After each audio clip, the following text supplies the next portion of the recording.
I want to invite your attention to the book of Mark, Mark chapter 8. Mark chapter 8. We've been in Mark chapter 8 for a while now, it seems like. That is compounded by us starting here before this started and just getting back to this the last couple of weeks. While you're turning to Mark chapter 8, I want to share with you the significance of context. Context should never be ignored. Context, you sometimes hear preachers speak about taking something out of context or placing something in context or reference to context. Context is more than the words that we speak, and it's more than the words that the Bible records. It's the place where we speak those words from. It's the events that surround those words, that spark it, that add flavor to it, that sometimes give real value to it. Context is unspoken, but context is so very real that if you strip context from a conversation, sometimes everything changes. Let me give you an example. If you were to ask me at the conclusion of our worship service, Charlie, are you going home? I would think that you're speaking about our house on Welcome Road.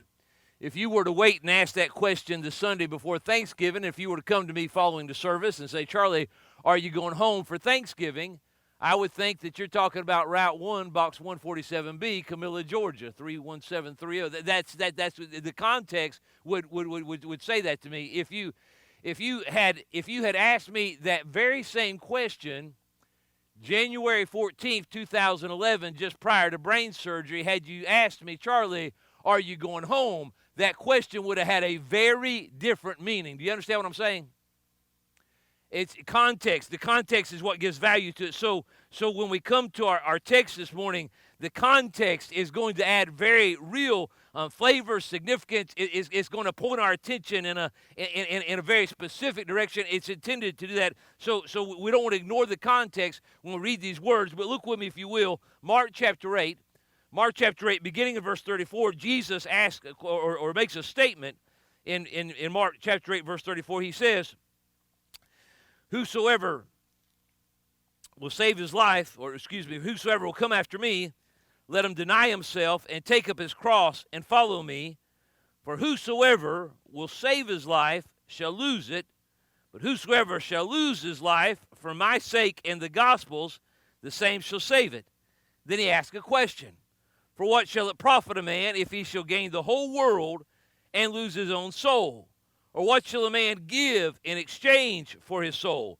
Whosoever therefore shall be ashamed of me and my words in this adulterous and sinful generation, of him also shall the Son of Man be ashamed when he cometh in the glory of his Father with the holy angels. And we've got to consider the context. In the past couple of Sundays, we've made a big deal about the context because Jesus has taken his apostles and the larger group of disciples to a place that was most unlikely for a Jew to go in the early first century. He's taken them to Caesarea Philippi. It is a valley that is dominated by pagan temples. It is a place where worship takes place, but it is not the worship that the Jewish people would have involved themselves in. In fact, it's a place where worship happens that is very unlike the kind of worship that we are familiar with or that is pleasing to God. In fact, in some of those temples there that were there in that valley of Caesarea Philippi, there was the sacrifice of death, if you will, would take place. Some of the worshipers would actually give their life. He's taken them to a place where worshipers would come to worship pretend gods, their idols, their pagan concepts, and some would come to give their lives. And it's in that setting that Jesus kind of turns the conversation around. In a place where they see death being given in worship, he first has shared with them that he's not asking his worshipers to give death to him, but he's going to give his death to his worshipers, that he is going to give his life. He has shared with them that here's what's going to happen, guys. I'm going to be taken captive. I'm going to Jerusalem. I'm going to be abused by the religious leadership, and I'm going to die. He's taken them to a place where gods don't die, worshipers die. And there in that place, he's presented the God that has come to die for those that would follow him and those that would call upon his, in fact, for all humanity. So, and then he continues to turn the coin around, to twist it, if you will. They've come to a place where death is used in worship, and he's not asking for death. He's asking for life. He's not asking that his followers would die for him. He's asking that they would live for him. He's not saying give your life. He's saying give me your life. He's not saying give me your death. He's saying give me your life. Live for me. I'll die for you, but you live for me. Some religions glorify death. In those religions, martyrdom is valued as those religions ask for the death of its faithful. In fact, death is, in those religions, the highest evidence of the faithfulness of the worshipers, that they're willing to die for the cause. And Jesus asked a very different question. Not that we would die, but that we would live.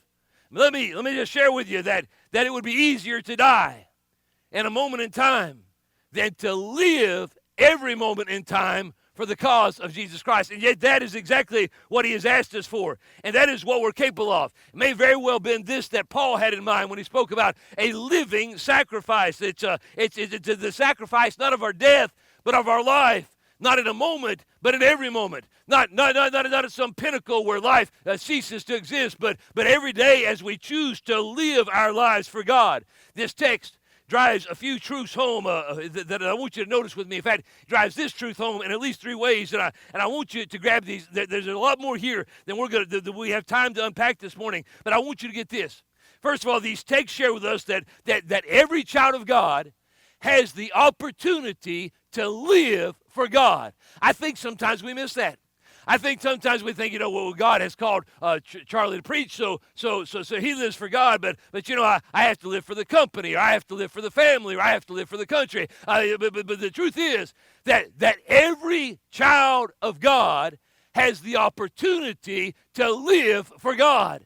When Jesus makes this statement, when he raises the bar of expectation, he's taking them to a place where the common thought was, the greatest sign of your faithfulness is that you would die for your pagan God. And he's taking them to that place and saying, and he raised the bar so much higher. He says, no, the greatest evidence is that you would live for your God, that you would choose to value your God enough that he changes how you live, what you live for, your goals in life, your ambitions in life, the philosophies that give borders and boundaries to your life. I mean, that you would live for. And the truth is that every child of God has the opportunity. The very fact that he has asked, that he set that expectation, shares with us that you can live for God. He is not asking of us what we are incapable of doing. Yes, it is a reasonable expectation. And you may ask that. You may say, well, is it reasonable for him to ask me to give him my life? I mean, to live for him. Well, in light of what he's just shared, that he would die for us, yes, it is reasonable for him to ask that we would live for him. In fact, he goes on to share with us that the only way that we really get the value of life out of life is by giving it to him. You lose it for him, give it to him. You find it. You discover it. You choose to live for God, and you find out what life really is all about. I mean, listen, you could speak to some in the congregation this morning, and they could share with you that, I've lived for a lot of things, and I really didn't know what peace was about until I started living for God. I mean, there's some that can stand and say, I chased a lot of rabbits and a lot of dreams along the way, and all of them, when I got them, they just never really satisfied me until I started living for God. We've shared the quote before, but I really appreciate that quote from a best-selling author, Jack Higgins, when he finally made the New York Times best-selling list, and the interviewist asked him, what do you know now that you wish you had known before you found success? He said, I wish somebody had told me that when you get to the top, nothing is there. It's emptiness. He had discovered what you and I know, that chasing whatever you want to chase won't bring you happiness unless the object of your desire is God. That's what Jesus shares. Is it realistic that he would ask us to live for him? Well, in light that he's just shared with us that he's dying for us, yes, it is a realistic expectation. But it's not just an expectation he has. It's what we were designed for. Do you understand that our designer has an intent in mind when he created us? He didn't create humanity and then just toss humanity to planet Earth and say, I don't know what they're good for. Let's find out what they're good for. Maybe they'll show us what they're good for. No, he had an intention in mind. And Adam and Eve, when they colored outside of the lines of God's design for their life, everything fell apart. You were made for a purpose. God has an intention for your life. There's something that he desires that you do for him, and there's never any real peace, any real satisfaction, any inner fulfillment until we begin to spend our life for whatever purpose he has for us. And so when Jesus says, if you want to find your life, then give it to me, lose it in my cause, it is first a reasonable expectation. It is secondly the only way to real happiness. It's the only route, the only way you get there. Jesus is the only way to the presence of God, and he's the only way to inner peace as well. There's an opportunity that every one of us has. But the text also shares some reality. If we backed up a little bit, we've noticed it before. We did not read it again today. The Apostle Peter is not the most apt student in the crowd. In fact, he doesn't wait till the end of Jesus' lesson to register his complaints, to speak his mind. The very middle of Jesus' lesson, Jesus takes him to this place. He's going to share the plan that he's going to experience and what they are going to witness. And he's taking them to this moment where he's going to ask them to live for him. And in the middle of it, Peter stands up and interrupts the class and says, no. This just cannot be. I am thankful that Mark does not edit out Peter's words. I'm thankful he doesn't tone them down. Glad he shares them. Because the reality is that sometimes I identify more with Peter than I do with the other guys. Sometimes I get it. I struggle with God's plan for my life. Peter did. He was struggling with, as Jesus is exposing what the future is going to hold and what God's going to do, Peter is struggling with it. The reality is that we often struggle with God's will for our life. We struggle. So when God began to lay on my heart this ministry, to preach, when it became more clear to me that this is what God wanted me to do, it was never my plan. It didn't fall easily into the roadmap that I had envisioned for my life. And I struggled with it. I struggled with embracing, is this really what God wants me to do? Am I really going to concede? Am I going to surrender? Am I going to live my life for him according to what he has for me? It was a struggle. You've been there. Somebody's hurt you. And your first inclination was to hurt them back. In fact, you may have thought to yourself, there'll come another day. There'll come a day when I'll be the one who gets to watch you hurt like you're watching me hurt now. And then Jesus speaks. And he asked me to live for him, not to live for revenge. You've been there. You had a chance for some advancement, for some promotion. But somebody else seemed to be in the way. And for you to get what you really wanted, you had to somehow thought, well, I've got to get them out of the way. Do I plant some question about their ability? Do I somehow torpedo their plans so that I can have my? You've been there. And the voice of Jesus began to echo in your ears, saying, no, you live for a higher cause. The boundaries, the philosophies that guide your life, they're not the philosophies everybody else is living by. I know the rest of the world is living for themselves, but he's asked us to live for him, to give him our life. So the reality is that we struggle. But listen, Peter struggled, so I don't feel so bad about my struggle. I see it in Scripture, and somewhere along the way, Peter learned. He learned that, yes, he could live his life for Jesus. He learned that, yes, I can lay my thoughts off to the side and embrace his. I can put my plans down. I can surrender myself to his plans. I can take what the world taught me. This is how you should live, and this is how you get ahead. And I can resist that, and I can embrace what he's taught me about seeking him first, about loving others as I love myself. I can do that, and you can too. It's a struggle. That's real. But Jesus has not asked us to do what we're incapable of doing. There's another way this truth gets driven home in this text. It's what Jesus has to say about eternal things, eternity. Verse 38, Jesus concludes his teaching with these words. Whosoever therefore shall be ashamed of me and my words in this adulterous and sinful generation. They were surrounded by that there at Caesarea Philippi.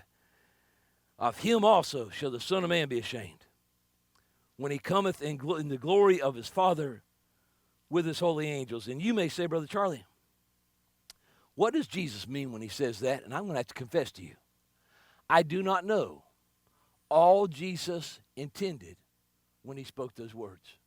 I don't know. There's parts of them that make me scratch my head.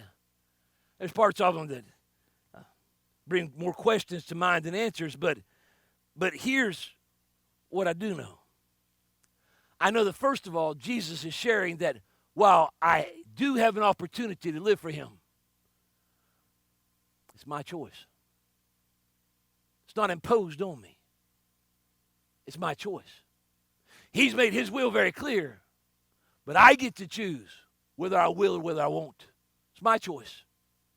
And it has my choice in the here and now has eternal repercussions, eternal consequences. I'm not suggesting that salvation is hanging in limbo. Please don't misunderstand that. But Jesus does make it clear that the decisions we make in the here and now somehow have some repercussions then and there. You may say, well, how? I don't know how. You may say, well, just exactly what are the repercussions? I don't know how to give full description to him. I just know what he said. And I know that according to Jesus, if I make the choice not to live my life for him, then there are some eternal consequences attached to that choice. I don't know all they may be, but they're there, and there's no way I can deny what he says. I can't write it off. I can't marginalize it. I can't just skip over it because, listen, I don't have to understand everything it may mean to know this.